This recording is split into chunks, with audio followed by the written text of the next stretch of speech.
Welcome to the Fantasy Throwdown Podcast, bringing you the latest updates from the world of sports, gambling, and pop culture. Because you can't have a show without hot takes or a Tiger King meme these days. Know what I'm saying?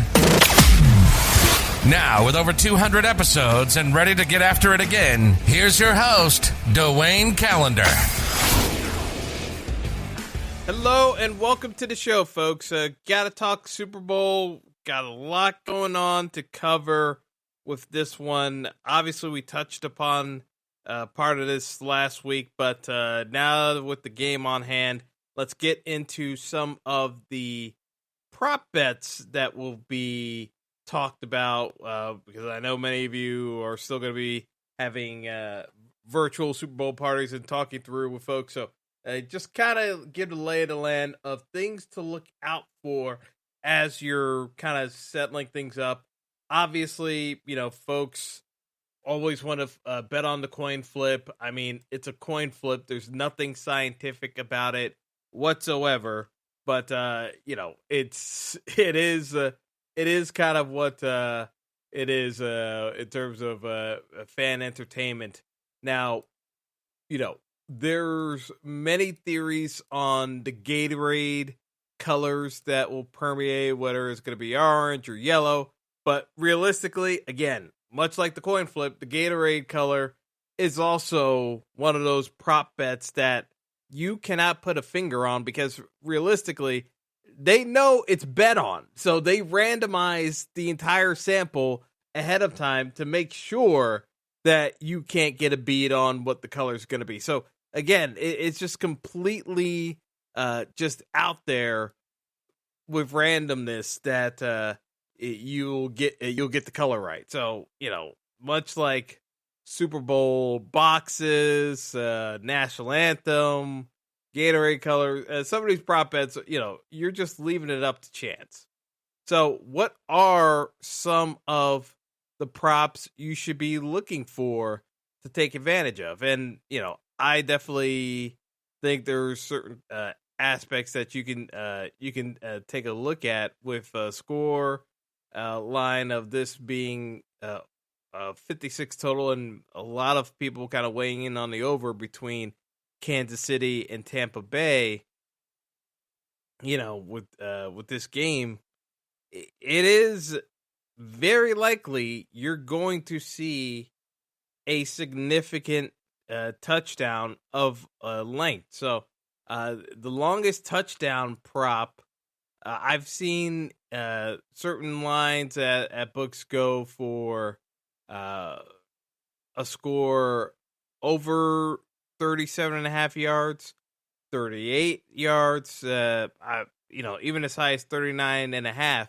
But I honestly think that, you know, a touchdown score being over the 39.5 yards, I definitely think that's a reasonable play here. When you're talking about teams with as much speed on both sides of the football between Kansas City and Tampa, you got Tyreek Hill, you've got Antonio Brown, you got a Chris Godwin, you know, you've got burners like even a guy like Demarcus Robinson, who's been held out for COVID-related concerns.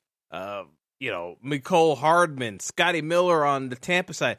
There are enough burners on both sides that, you know, realistically, you can, at least I can foresee a very real scenario of someone's going to take a pass to the house. And, you know, I just kind of look at it from the standpoint of, you know, with these offenses, high scoring, you know, there's going to be one blown coverage and someone's going to take advantage of it.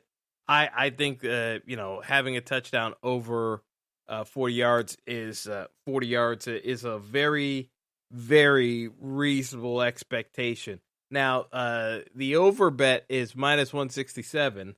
And again, you could chop around for different numbers with various books to get it lower or lower yardage. But I think it's very likely.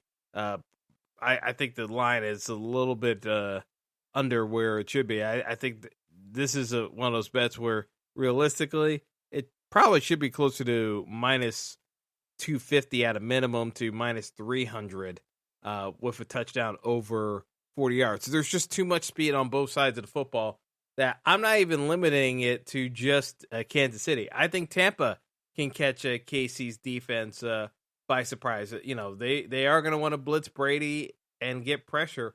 There is definitely a real possibility that Kansas City catches that Tampa Bay catches Kansas City on a blitz and takes one to the house with the talent that they have at the wide receiver position. There's nothing necessarily stopping them from beating them on a play. So, again, this is just one of those bets where I just think that there's enough value there that you can definitely take the over and kind of go from there, because I think, you know, realistically, the probability is higher than what the line is leading you to believe. All right, so we got to talk about this because a lot of folks are going to be asking about this individual for different props and DFS plays and whatnot, and that is Rob Gronkowski. And, you know, everyone loves Gronk. I mean, Gronk is a future Hall of Famer, without a doubt, first ballot. You know, there's nothing wrong with Rob Gronkowski. Now, the issue here is the fact that the way Gronk is utilized in Tampa Bay is being a glorified blocker. I mean, the fact of the matter is that people see Rob Gronkowski's name in a Super Bowl with Brady and think that he's one of Brady's favorite targets and he's going to get a ton of action. That would normally be the case. But the way Tampa's offensive line is structured, and given Tom Brady's age of 43, he can't take those hits anymore. He cannot take hits. So what they do to keep him upright is, and this is a testament to Gronk, Gronk is literally sacrificing all of his stats for the betterment of the team and just being a pure blocker and not going out on pass routes. Gronk goes out on less than 20% of pass routes in the second half of the season for Tampa Bay. He just doesn't go out for pass routes. Cameron Brate is, for all intents and purposes, the receiving tight end when they do two tight end sets. Cameron Brate at least is getting out on pass routes 40 to 40, depending on the first half of the year. It was at 40%. Now that number is creeping up a little bit over 50%. So, you know, again, on those routes where they're running two tight end sets, it's Cameron Brate going out. It's not Gronk. And people are going to get sucked into this by just seeing Rob Gronkowski's name and seeing that, you know, his receiving, because what was the prop at? The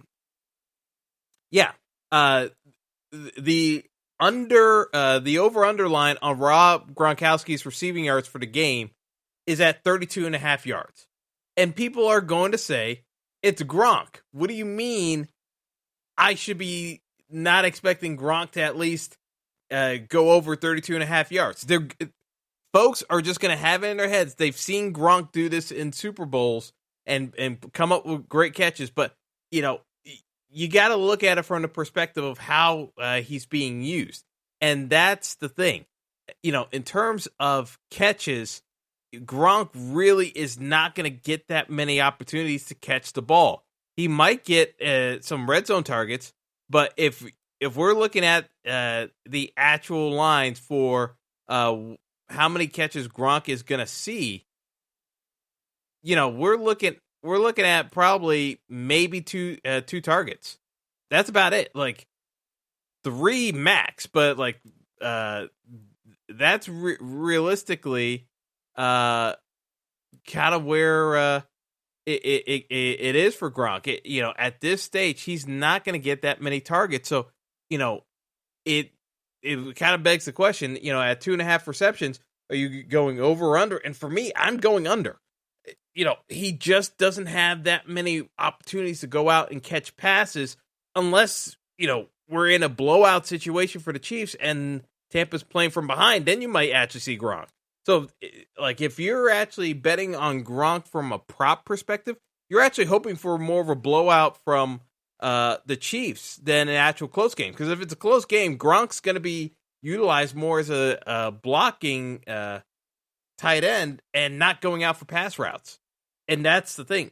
And even if Tampa gets behind, I don't think they use the 2 tight end sets. I think they just use Gronk and then use the wide receivers, and Gronk still stays behind to block. So there's very limited game script situations where I can see Gronk getting an opportunity to catch 3 passes tonight. It really is difficult to see that scenario. So again, Gronk could be still make a Pro Bowl in my opinion on certain teams. He still, you can see him when he's running, like he doesn't have the juice anymore where he could, and I don't mean steroids, I mean, you know what I mean. In terms of the burners to like bounce off of tackles and get down the field, like he doesn't have that kind of burst anymore, but he can still be productive, get tough catches. But realistically, the value he brings to this team is for his pass blocking because of the age of his quarterback and knowing that he has an immobile quarterback. They have to keep Tom Brady upright. So Gronk's best contribution to the team, and he's willing to do it, God bless him, is being a pass blocker. And that's why Gronk, to me, is a terrible play from a DFS perspective for the Super Bowl because there just isn't enough opportunities. I would say you look at a Cameron Brate, because if you're looking at Brate instead of Gronk, and the props kind of support this as well, Brate's the one that's got the over-under props that are more in favor of being over 2.5 catches. And even Brate, I still wouldn't put that much on Brate having a monster game, because to me, this game is predicated on, is Antonio Brown healthy? And that's the bottom line. If Brown is healthy to go, this matchup against the Chiefs is where he should shine. Because realistically, 42 yards, and I'm sorry for jumping around, but 42 yards for receiving yards for Antonio Brown is nothing if he's good to go. So to me, the play is he's got to, if I'm looking at the Tampa side and knowing that they need to win, the play would be on Antonio Brown out of all of Tampa's receivers. Out of all their receivers, I'm looking at Antonio Brown the most to be the beneficiary of going up against this Chiefs secondary, because he can catch it short. He can get vertical. He's a more explosive receiver than Chris Godwin, and Chris Godwin is a excellent receiver too. Don't get me wrong. Chris Godwin's receiving yards prop is priced right around 67 and a half yards. Chris Godwin can definitely get there. I'm saying, if we're doing props, and I'm looking at it from a game script of who has the best ability to smash a prop, if they're good to go, it's Antonio Brown. Now, if Antonio Brown is still limited, he's going to crash and burn out. This is a high risk, high reward kind of play, but he's the kind of guy who I think, if he's good to go, with the line being at 42, I think if you can get a prop of over 70 yards and you can get a decent line on it, take the line on Antonio Brown instead of taking a prop on Godwin to go over 70 yards. Because from the Tampa receiving core side, I think in terms of yardage, if they're going to keep this game competitive, it's AB, it's Godwin, and then it's Mike Evans. Mike Evans is going to play a very important role in this game, but I don't think it's from a receiving yardage standpoint. Mike Evans has to be the red zone target receiver to draw away attention from everyone else on Tampa and to draw penalties on KC secondary. Because if Tampa's going to stay in this game, I don't think they can win a track meet with the Chiefs. They're going to have to find ways of manufacturing offense, and I think they can manufacture it with drawing penalties on the Chiefs' defense. And to me, the receiver most likely to be able to do that in matchups because of how physical he is and hand fighting wise, it's Mike Evans. He's one of the most physical receivers in the entire league, and he's been doing it a long time, and he has the respect of the refs to be able to draw those penalties. To me, Mike Evans, from a real-life football standpoint, incredibly valuable to this game. From a fantasy perspective, I want almost nothing to do with Mike Evans. Will I have some exposure to him? Yeah, that's definitely a play. But from a prop perspective, I'm trying to avoid anything Mike Evans related because I just don't see the receiving yards going in his favor. If I'm taking guys from a receiving yard standpoint, I'm focusing on the Chiefs. I'm taking Travis Kelce. The prop line of him getting to 100 yards, I think is a slam dunk for Kelce to easily blow past that. And actually looking at it now, it's even crept over 100 yards, which it should be. I think when it was originally at like 90, I think it was at 96 is when I started hitting that prop. It's too low. I think Travis Kelce, because they're going to concentrate so much on trying to limit Tyreek Hill over the top, Travis Kelce should have an excellent day against Tampa's defense. It's just that, the matchup is too good against Devin White for Travis Kelce not to get to 100 yards receiving today. If Kelce doesn't get to 100 yards, the Chiefs are struggling because I think the Chiefs are going to try to concentrate as much as they can. And even then, I still think Tyreek Hill is a viable option from a reception standpoint. Maybe not receiving yards, but from a reception standpoint, I think the Chiefs are going to try to get Tyreek Hill the ball in space. And even if you look at some of the props for rushing yards, there were some rushing yard props for Tyreek Hill in some markets if you can see it in the sports book, there were some Tyreek Hill rushing yard props for if he could get over 6 yards rushing. I definitely can see the Chiefs doing some reverse jet sweep plays with Tyreek Hill and getting him involved as much as possible to kind of throw off Tampa's defense. Because I just don't think this is a running game for the Chiefs. I think the Chiefs kind of, by and large, unless they're inside the red zone, I think they kind of abandon the run game and focus strictly on the passing game. So I really like Mahomes' passing attempt props, completions props. I just think that this is a passing game for the Chiefs. And, when you're looking at it, I just don't see where, from a reception standpoint, Kelce and Tyreek Hill don't factor in to that in a big way. Kelce, I think, is a lock for 10 catches today. So, to me, when I see props of 8.5 or 9 catches for Kelce, I just hit those early and often throughout the week. But to me, those are the kind of plays you should be looking at because it's just too much of a reasonable matchup. I can't see Tampa trying to lock down Kelce and letting Tyreek Hill go free. They got to pick their poison. One of them, they got to pick their poison on who they'd rather have man-to-man coverage. And, at the end of the day, Travis Kelce is a beast, and he can carve you up. But Tyreek Hill is so fast that he can blow past everyone in the secondary, and he's too dangerous to let get off. And that's what happened to the Bills.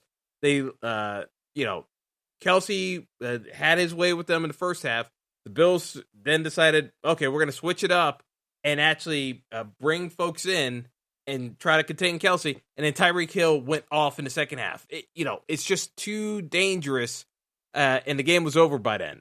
It's just too dangerous to give Tyreek Hill options. So to me, the two guys that I think are going to be able to benefit the most out of this and would be looking at it from a props perspective would be Travis Kelce and Sammy Watkins. Sammy Watkins, for all intents and purposes, is supposed to be good to go for the Super Bowl. We don't have the official word yet on Watkins being cleared, but from all intents and purposes, Sammy Watkins should be able to clear his yardage prop of 37 yards. I think he's good for 40 yards, 40 to 50 yards today, and kind of go from there. But if for some reason Watkins can't go, then you're going to be looking at a McCole Hardman again. But that actually kind of changes up the dynamics if Watkins can't go, because if Watkins can't go, which has been the case in most of the playoffs, the Chiefs' offense doesn't necessarily run as much of their zone-based play, so they've been kind of limited more in terms of just doing all or nothing plays, which is what you saw against the Browns and the Bills. Now, granted, in the Browns game, Mahomes got hurt in the second half, so it changed up everything. But realistically, when they go into that home run type mode, they really start swinging for the fences. So it almost makes the Chiefs a little bit more dangerous when Watkins is out, because they get more aggressive with their play calling. Whereas if they have both their zone busters in, because what Kelsey and Watkins are able to do is they find a soft spot in the zone that you're running, because you're keeping bracket coverage over the top on Tyreek Hill to limit the big plays. So that usually leaves some part of the middle of the field open for Patrick Mahomes, and usually the Chiefs' offensive line is able to give Mahomes enough time to spot where Kelsey and Watkins are going to be. So to me, that's where I just look at it as an easier prop to kind of go with. But I kind of look at this again. If I'm comparing head-to-head matchups, I'm taking the Chiefs guys versus. I'm really taking the Chiefs guys versus almost all of the Tampa receivers outside of AB. If it's AB against someone, then we might have a different opinion. The only one that would be Kelsey versus AB. Yeah, I'm gonna give the edge to Kelsey, but I definitely look at this as a case where if I'm being realistic, you could definitely see a lot of. You could definitely see a lot of exposure to the likes of Sammy Watkins, basically limiting the upside of plays such as McCole Hardman or Demarcus Robinson, just because they won't have enough catches to be that much of a difference maker. So on a prop side, obviously keep an eye out for the active reports, but Watkins should be good to go. So I'm staying away from any props on McCole Hardman and Demarcus Robinson because of the Watkins news. I just think it's going to be too much of a difference. So, that's kind of where I'm looking at it from a game prop standpoint. I know everyone's focused on the length of the national anthem time. Here's what I'll say about the national anthem props, because people have been timing the practice rehearsals. It's going to be done it's a duet with Eric Church and Jasmine. Oh man, I'm blanking on her last name. But if you have props on the national anthem and it's a duet, here's the deal. I always take the over on national anthem lengths. Why? Because it's a national TV audience. It's the biggest audience that will ever see a singer in their entire lives. Of course, they're going to be trying to hit every single note and stretch it for as much as they're worth, because they're never going to have a bigger audience listening to them sing the national anthem. I just always kind of bet the over for the national anthem. And because this is a duet, you have to harmonize. So it just makes it more likely they're going to take their time with it. So to me, when you're doing these national anthem props, I'm not doing it this year because, to me, we've had too many controversies on the length of brave, like how long the accentuation goes. Like, there's just been too much drama. It's like I can't be involved with drama over something so inane as the national anthem length. But to me, I would say bet the over on the national anthem length because it just makes way too much sense at that stage for you to focus on the actual singer just going over because it's a large audience, the biggest audience they're ever going to perform in front of. In basically every case of these singers, they are going to string out notes. That's just the way it's going to be. So bet the over on the national anthem and call it a day. And again, because some of you degenerates love this prop bet on the color of the Gatorade bath for the winning coach, the leader in the clubhouse right now is orange at plus 160. Red or pink is at plus 350, with yellow, green, and lime also tied at 350, and clear at plus 500. There you go. No one knows what the Gatorade color is going to be. It's randomized for a reason, but I know folks get caught up with that. So that's going to do it. I'm going to do my main show, just covering the last thoughts on the Super Bowl picks and my DFS plays coming up later today. But that's all for now. So enjoy the game, everyone, and stay tuned. Thanks for listening to the Fantasy Throwdown Podcast. Be sure to like and subscribe to the show on Apple Podcasts, Google Podcasts, and all other major outlets.